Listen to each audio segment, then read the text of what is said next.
Bismillahirrahmanirrahim. Assalamualaikum warahmatullahi wabarakatuh. And also very good morning to all of you, my student. Let's continue on our lesson on our next topic. On our previous lesson, we had learned about the homeostatic control mechanism. Dalam homeostatic control mechanism, kita dah didedahkan dengan satu perkataan penting, iaitu kehadiran stimulus. And then kita dah belajar tentang bagaimana kewujudan control center untuk menjalankan mekanisme pembaikian. Mekanisme untuk membaiki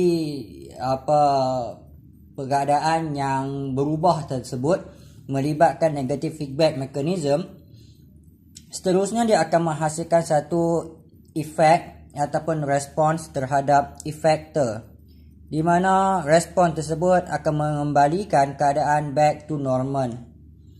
So negative feedback mechanism ini adalah satu homeostatic control yang penting, dan kita akan study homeostatic control ni berdasarkan satu masalah, iaitu control of blood glucose level.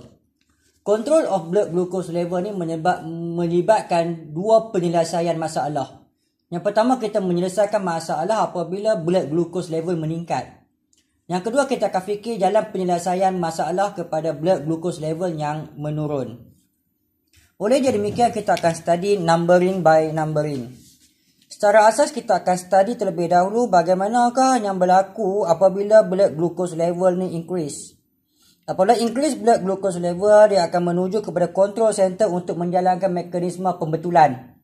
Mekanisme pembetulan ini melibatkan negative feedback mechanism, dan dia akan menyebabkan satu respon berlaku, di mana respon ini akan menyebabkan blood glucose level decrease to normal.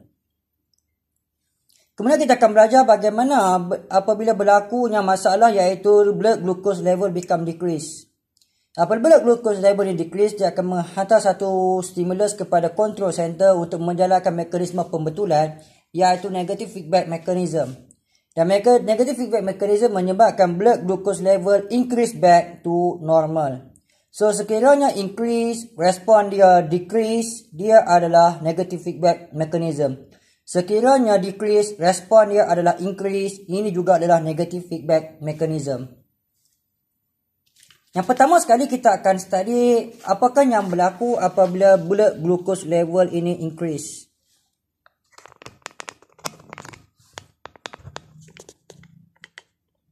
So apabila blood glucose level ini increase, belajar ya.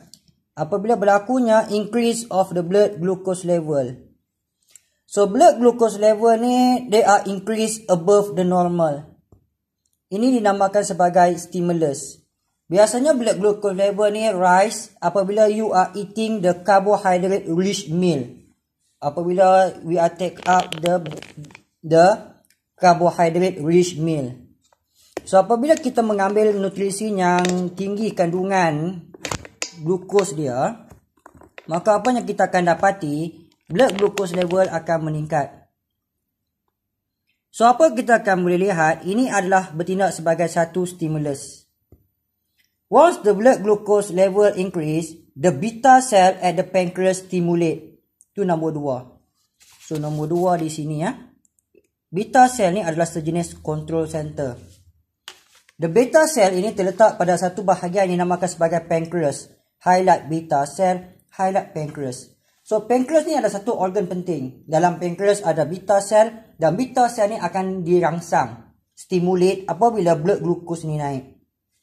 Beta cell apabila dia dirangsang, beta cell akan secrete insulin.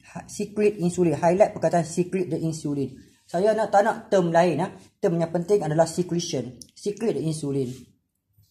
Insulin ni akan secrete into the bloodstream, yang akan masuk ke dalam salur darah.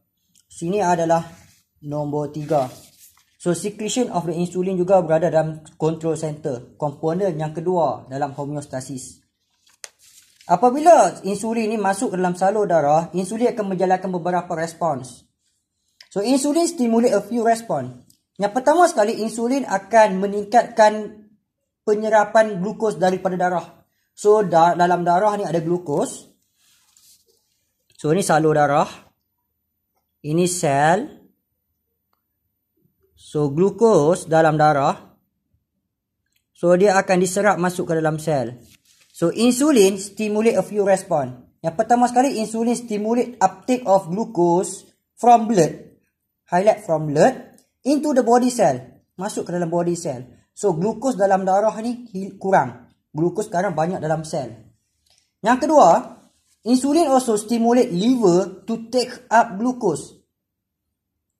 Liver ni bahagian penting untuk simpan gula ya. Liver ni akan take up glucose, dan bila glucose masuk dalam liver, insulin akan stimulate conversion of glucose kepada glycogen. Glucose ni bahaya untuk disimpan. So dia tukarkan glucose kepada polysaccharide, iaitu glycogen.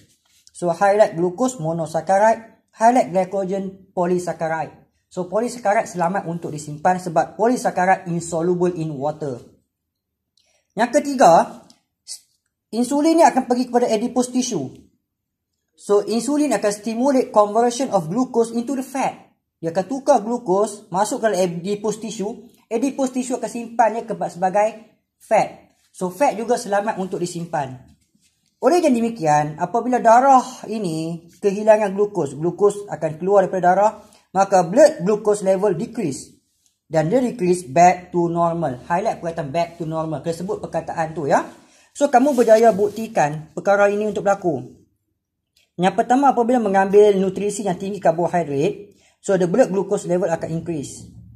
Ia akan stimulate the beta cell. Highlight beta cell. Beta cell akan secrete insulin. Insulin akan pergi kepada beberapa effector.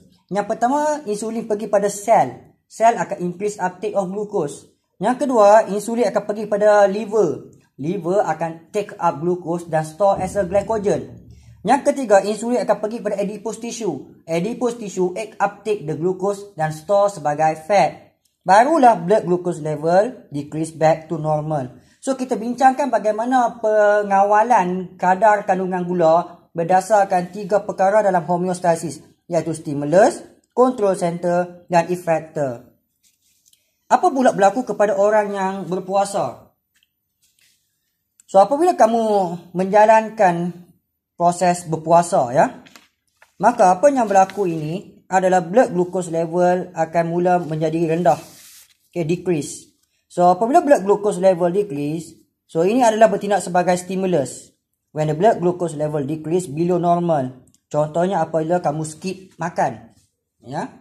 So stimulus ni akan merangsang control center. Tadi beta cell, sekarang highlight alpha cell. The alpha cell of the pancreas stimulate. Alpha cell juga berada dalam pancreas dan dia akan dirangsang. Kalau beta cell secrete insulin, alpha cell akan secrete glucagon into the bloodstream. Highlight glucagon. Glucagon seperti mana insulin, dia akan bergerak kepada beberapa bahagian effector. Ya, so nombor 6, nombor 7, nombor 8. So nombor 9 adalah effector dia. So ini nombor 9 ya. So glucagon akan stimulate a few response. Glucagon akan pergi kepada beberapa bahagian badan. Yang pertama, glucagon akan pergi kepada liver cell.